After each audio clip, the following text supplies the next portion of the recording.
Hey guys, welcome back to Letstute Accountancy. In our previous session, we have studied what is manufacturing account, its format, and we have also understood the major differences between trading account and manufacturing account. If you haven't seen those videos, then you can click on the link given below in the description box to get the proper understanding of all the concepts. If you enjoy our videos, don't forget to like and share them with your friends. For more such videos, do subscribe to our channel Letstute Accountancy. And yes, hit the bell icon to get the notification for our latest updates. Also get the privilege to become a Prime member and get the access to all our amazing perks on your fingertips by just clicking the join button. In today's session, we are going to have a quick review of repeatedly asked adjustments with their journal entries and dual effects in the financial statement of a manufacturing company. So watch this video till the end and get ready to note down some really important hints that can be useful from your exam point of view. Let us take each item one by one. First is closing stock. This sounds easy, right? But do you know the dual effects for it in a manufacturing company? So let's have a look at the effects then.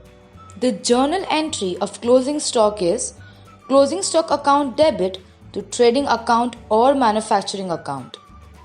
Closing stock is valued at cost or market value, whichever is lower. This is according to the principle of conservatism. When closing stock is given in adjustments with respect to manufacturing account, then they will give closing stocks of 3 items, namely raw material, work in progress, and finished goods.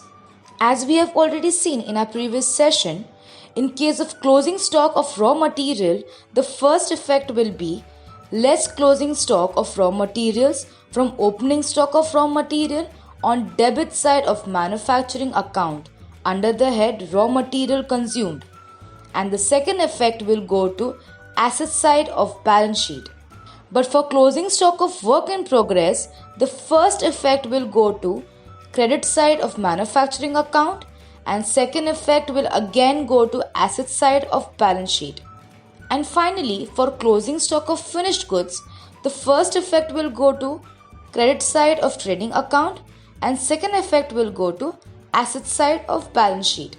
So basically, in case of all 3 closing stocks, the second effect will go to the asset side of balance sheet. Let's check out the hint. If closing stock is already mentioned in trial balance, then it will have only one effect, and that is on asset side of balance sheet. Next one is outstanding expenses.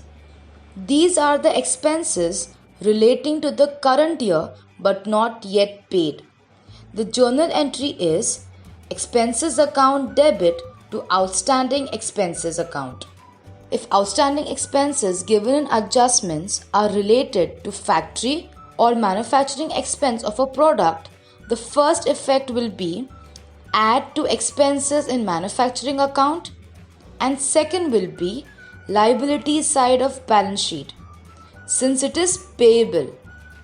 In case the outstanding expenses are related to office and administration or selling and distribution, then the first effect will be add to expenses in profit and loss account and second will be liability side of balance sheet. Here are some hints. Sometimes the amount of outstanding expenses are given as an indirect hint in the trial balance. For example, office rent paid up to Feb is 1,100 and the year ending is 31st March. So as we all know that the rent is always paid only for 11 months and 1 month rent is still outstanding, which will be calculated as 1,100 divided by 11 months. So for 1 month it comes to 100. Now this will also have the same effect as above. Add 100 to office rent in profit and loss account and second is write 100 as outstanding office rent on liabilities side. The next hint is What if outstanding expenses are already mentioned in trial balance? Then it means that it is already recorded and adjusted in the figures of expenses. It will have only one effect, that is on the liability side of balance sheet. Next is prepaid expenses. These are expenses relating to the next year but paid in advance during the current year. It is also known as unexpired expenses. The journal entry for the same is prepaid expense account debit to expenses account.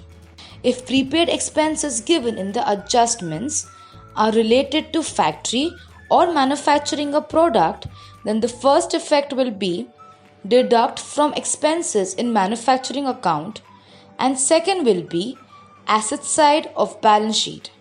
In case the prepaid expenses are related to office and administration or selling and distribution, then the first effect will be deduct from expenses in profit and loss account, and second will be asset side of balance sheet. Let's have a look at the hints. The first one is sometimes the amount of prepaid expenses are given as an indirect hint in a trial balance. For example, year ending is 31st March and it is given that factory rent paid including 100 for April. So here the rent of 100 is paid in advance. Now again this will have the same effect as above. The first one is deduct 100 from factory rent paid in manufacturing account, and the second one is write 100 as prepaid factory rent on asset side. The second hint is, what if prepaid expenses are already mentioned in trial balance? Then similar to outstanding expenses, again this will have only one effect, and that is on the asset side of balance sheet. I hope you are understanding the adjustments and their effects. Moving on to income received in advance. Income relating to the next year but received in advance during the current year is known as income received in advance. The entry for the same is income account debit to income received in advance account. When income received in advance is given in adjustments, one effect will be deduct from income in profit and loss account, and the second will be on the liability side of balance sheet. Here are some hints for you. Sometimes the amount of income received in advance are given as an indirect hint in trial balance. For example, rent received including 200 for April. This has the same effect. Deduct 200 from rent received in profit and loss account, and the second is 200 as advanced rent on liability side. The second hint is, what if income received in advance are already mentioned in trial balance? It would have only one effect, and that is on liability side of balance sheet, as it would have already been recorded and adjusted in income account. Next is income due, not received. It means income relating to the current year but not yet received. It is also known as accrued income or outstanding income. The journal entry for the same is accrued income account debit to income account. When income receivable is given in adjustments, one effect will be add to income in profit and loss account, and the second one will be asset side of balance sheet since it is receivable. Let's have a look at the hints then. Sometimes the amount of income receivable are given as an indirect hint in trial balance. For example, rent received up to Feb 2200, where the year ending is 31st March. So here the rent outstanding for the month of March will be calculated as 2200 divided by 11 months. So rent receivable for 1 month comes to 200. So Rent due but not received for March will be 200. It also has the same effect.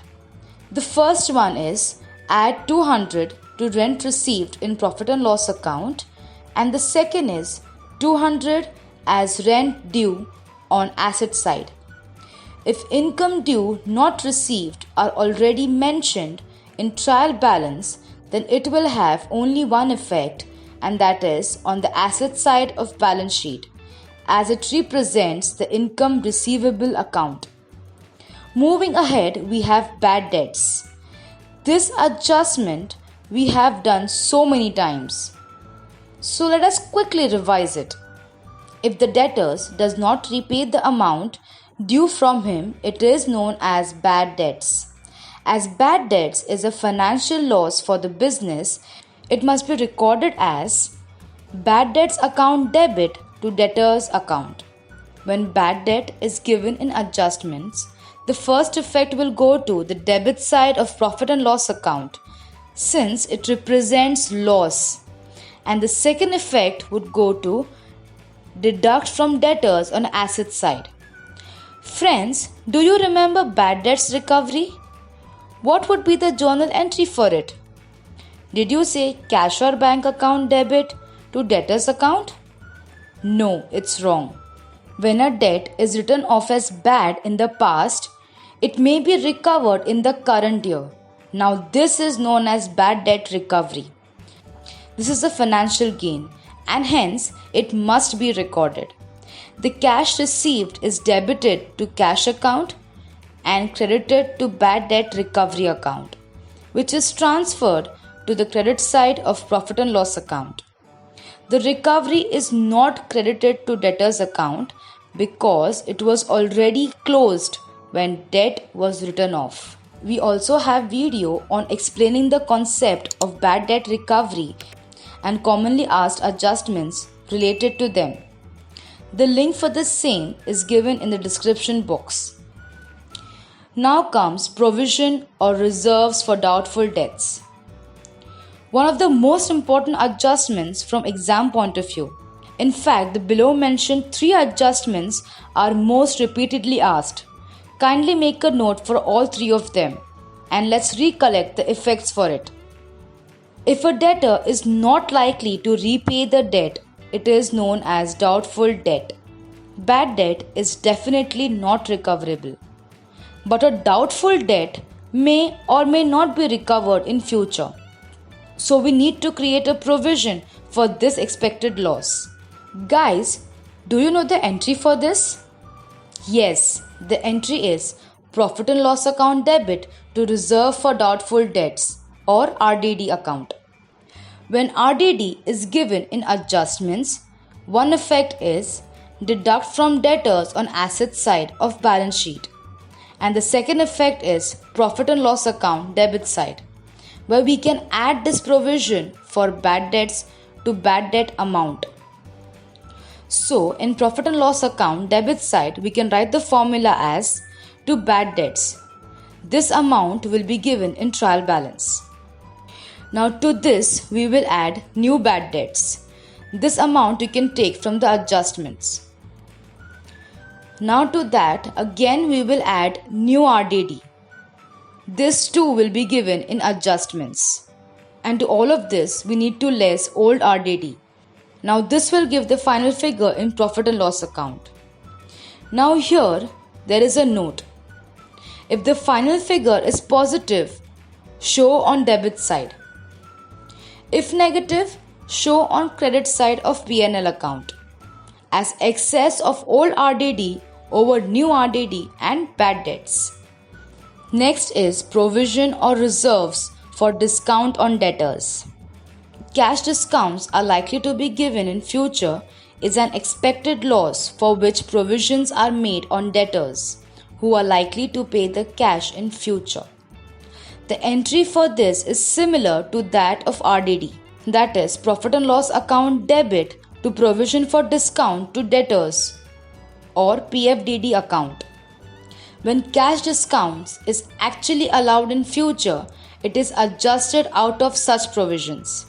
When PFDD is given in adjustments, One effect is deduct from debtors on asset side of balance sheet, and the second effect is profit and loss account debit side, where it can be added to discount allowed. So here we can calculate as to discount account, to which we will add new PFDD less old PFDD, which will give a final figure in the profit and loss account. Again, there is a note. If the final figure is positive, show on the debit side. If negative, show on the credit side of P&L, that is profit and loss account. Here, note that while doing adjustment on debtors, firstly give effect of any other adjustment affecting the debtors. Then deduct new bad debts, that is bad debts as per the adjustment. Then on balance, provide RDD as per the adjustments. Whatever amount we get is nothing but the net realizable amount from the debtors, on which we provide RFDD, that is provision for discount we may allow in future. Moving on to the last one for this session, that is provision or reserve for discount from creditors. Yet another important adjustment. Cash discounts are likely to be obtained in future from creditors.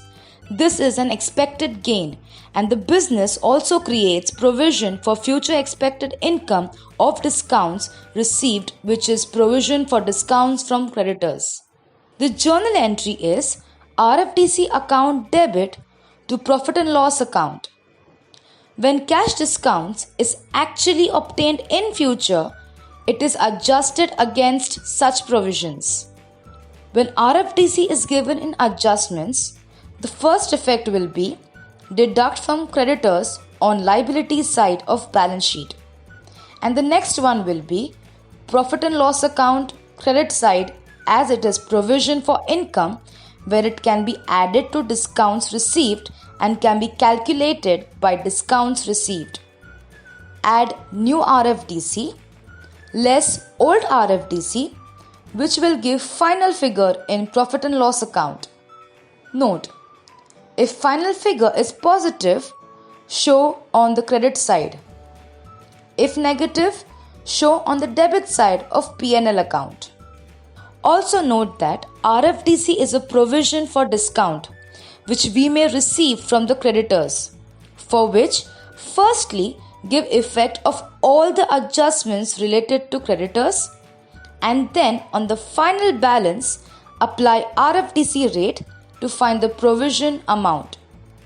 So that's all for today's session, where we studied about some most important and most commonly asked adjustments with their effects pertaining to manufacturing account, trading account, profit and loss account, and balance sheet. We also saw some hidden adjustments in trial balance and their effects. In the next session, we will cover up some more adjustments.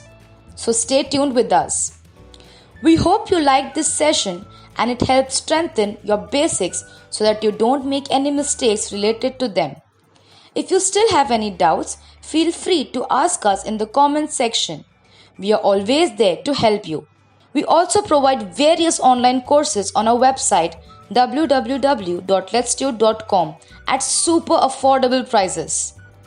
For more such videos, do subscribe to our channel Letstute Accountancy and hit the bell icon to get the notification of our latest updates. Thank you. See you soon in our next session. Until then, keep watching, keep learning.